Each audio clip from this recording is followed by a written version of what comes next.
Halo, kembali lagi dengan saya Fuji dengan NPM 10221230. Di sini saya akan membahas mengenai sistem pengeluaran atau pembelian. Nah, sistem pengeluaran atau pembelian adalah kegiatan bisnis yang berulang dan operasi proses informasi terkait dengan pembelian dan juga pembayaran barang atau jasa. Nah, dalam siklus ini, pertukaran eksternal primer adalah dengan pemasok atau vendor, gitu ya. Ada apa aja? Ada aktivitas pembelian, jadi disebut dengan procurement, yaitu suatu proses bisnis yang diawali dengan pemilihan sumber daya, aktiva, pembuatan order, dan perolehan barang dan jasa. Nah, di sini ada pemilihan sumber daya.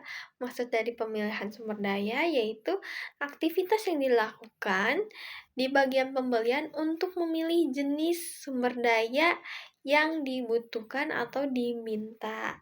Lalu nanti disortir apakah permintaan tersebut dapat disetujui atau tidak.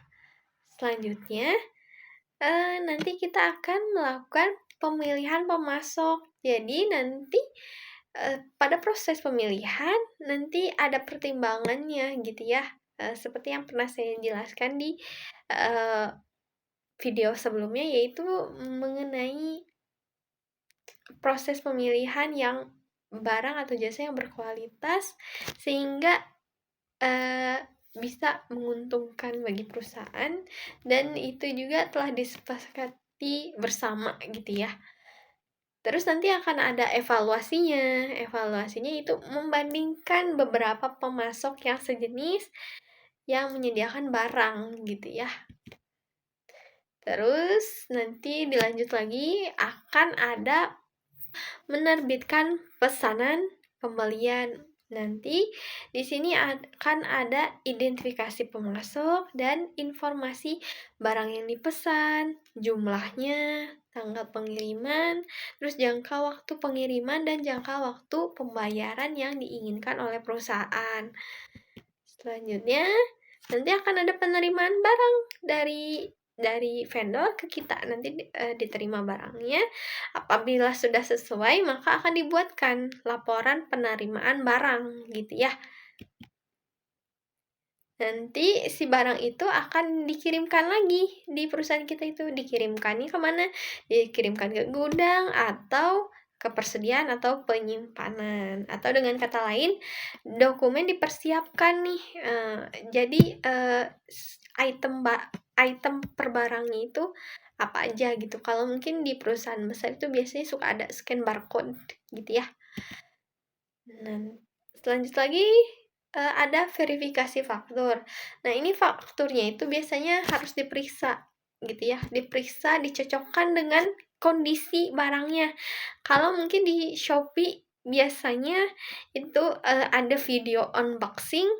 Nah, hampir mirip gitu ya. Jadi ketika barangnya yang diterima, kita tuh harus nyocokin kan. Kalau misalnya pesanannya banyak di Shopee itu kan, misalnya kita beli sikat apa-apa gitu, cocok nggak nih barangnya gitu ya. Nah, kalau ini itu akan ada pembayaran dengan pemasok. Maksudnya, jadi perusahaan itu mau melakukan pembayaran nih sama pemasok. Nanti dilihat jangka waktunya itu sesuai atau tidak dengan pembayaran, terus persyaratannya ada atau tidak gitu. Apakah kita dapat diskon mungkin atau tidak gitu dalam pas kita mengajukan pemesanan ya. Nah, di sini ada pengendaliannya. Nah, pengendalian untuk siklus transaksi pembelian, yaitu ada prosesnya itu ada aktivitas permintaan pembelian gitu ya. Terus ada aktivitas proses bisnis pembelian. Terus yang ketiga ada penerimaan. Yang keempat ada utang dagang. Terus ada pengeluaran kas. Pengeluaran kas kan untuk membayar utang ya kepada pemasok. Terus ada buku besar. ada internal audit. Internal audit itu fungsinya seperti rekonsiliasi bank yang berfungsi untuk melihat saldo atau berisi saldo kas perusahaan mengenai simpanannya di bank dibandingkan dengan laporan yang diterima perusahaan pihak bank gitu ya. Selesai. Wassalamualaikum warahmatullahi wabarakatuh. Dadah.